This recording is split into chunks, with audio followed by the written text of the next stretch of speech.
Shalom, salam sehat buat kita semuanya. Apa kabar teman-teman? Saya harap kita dalam keadaan baik-baik saja, walaupun kita masih menghadapi masa pandemi seperti sekarang ini. Ingat ya, tetap patuhi protokol kesehatan. Kembali lagi dengan saya, Irmawati Nengsi Togatorop, mahasiswi dari Institut Agama Kristen Negeri Tarutung. Saya semester 2, saya berasal dari grup G dengan NIM 210-1225.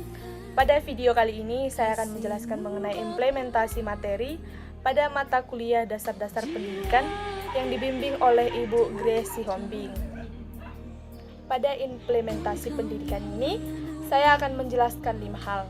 Yang pertama yaitu guru, kedua permasalahan pendidikan, ketiga inovasi pendidikan, yang keempat konsep perubahan dan inovasi, dan yang terakhir kelima yaitu pendidikan karakter.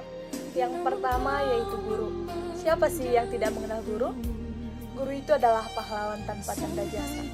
Nah, sebagai seorang pahlawan, guru itu harus mengajar, membimbing, mendidik anak muridnya, tentunya memberikan contoh dan teladan yang baik kepada anak muridnya agar anak muridnya dapat mencontoh hal yang baik tersebut.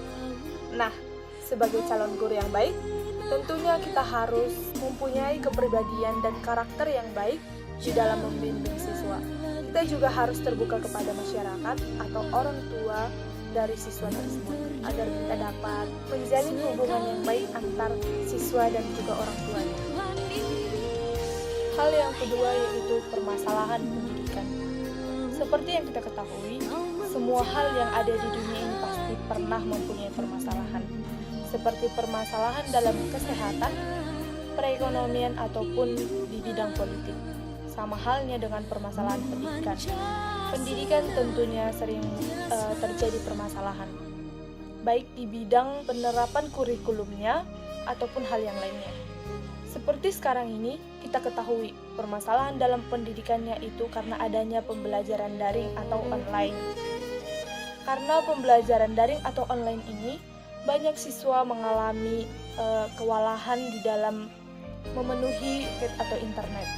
Selain permasalahan paket, semua siswa pastinya mempunyai kewalahan dalam menangkap pembelajaran yang disampaikan gurunya secara online. Bagaimana tidak?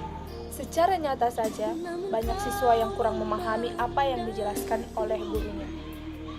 Tidak menutup kemungkinan jika belajar online ini banyak siswa yang kurang mengerti dan kurang paham akan pembelajaran yang disampaikan gurunya.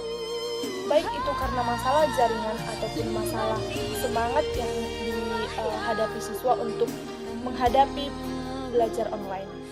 Nah, sebagai seorang guru dan sebagai calon seorang guru, di sini kita dituntut untuk mempunyai peran yang sangat penting di dalam menaikkan semangat siswa tersebut.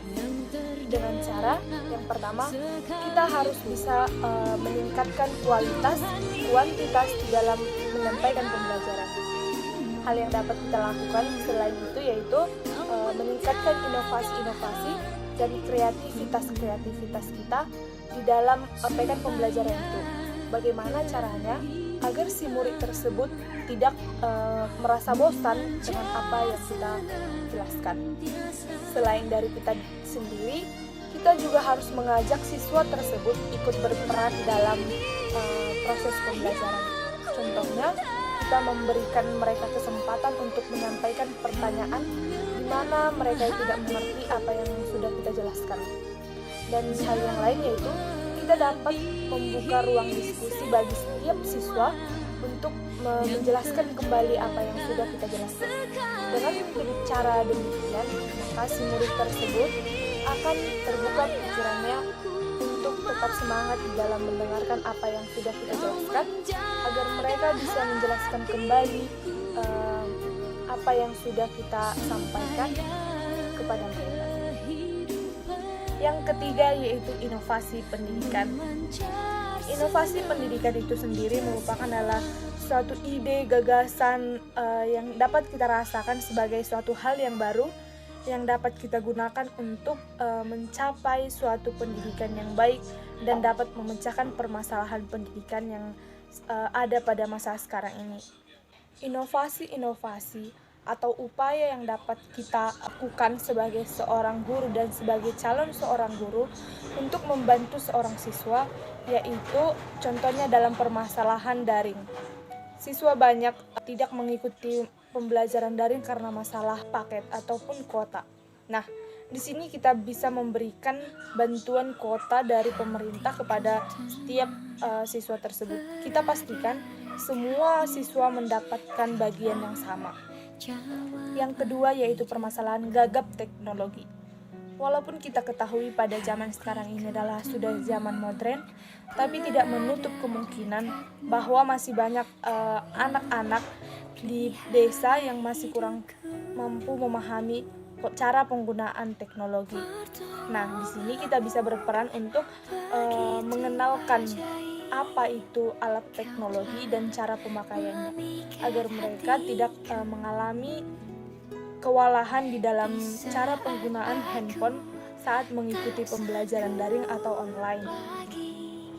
Yang keempat yaitu konsep perubahan dan inovasi. Ada banyak hal yang bisa kita lakukan untuk menuju pembaharuan sistem pendidikan agar menuju ke hal yang lebih baik lagi. Bagi kita seorang guru ataupun seorang calon guru, inovasi-inovasi ini harus tetap kita tingkatkan untuk menuju pendidikan yang sejahtera ataupun pendidikan yang lebih maju lagi ke depannya. Hal pertama yang dapat kita lakukan yaitu membuat perubahan dalam dunia tenaga kependidikan untuk meningkatkan kualitas pendidikan nasional. Contohnya yaitu tenaga pengajar yang ditugaskan untuk mengajar siswa harus betul-betul sesuai dengan jurusan ataupun kemampuan yang dimiliki oleh guru tersebut. Ibaratnya begini, jika seorang guru itu ditugaskan untuk mengajarkan suatu pembelajaran yang bukan merupakan jurusannya, pastinya penyampaiannya tidak dapat disampaikan secara detail atau sepenuhnya, karena jurusan yang dia miliki dengan apa yang ditugaskan untuk dia itu adalah hal yang bertolak belakang.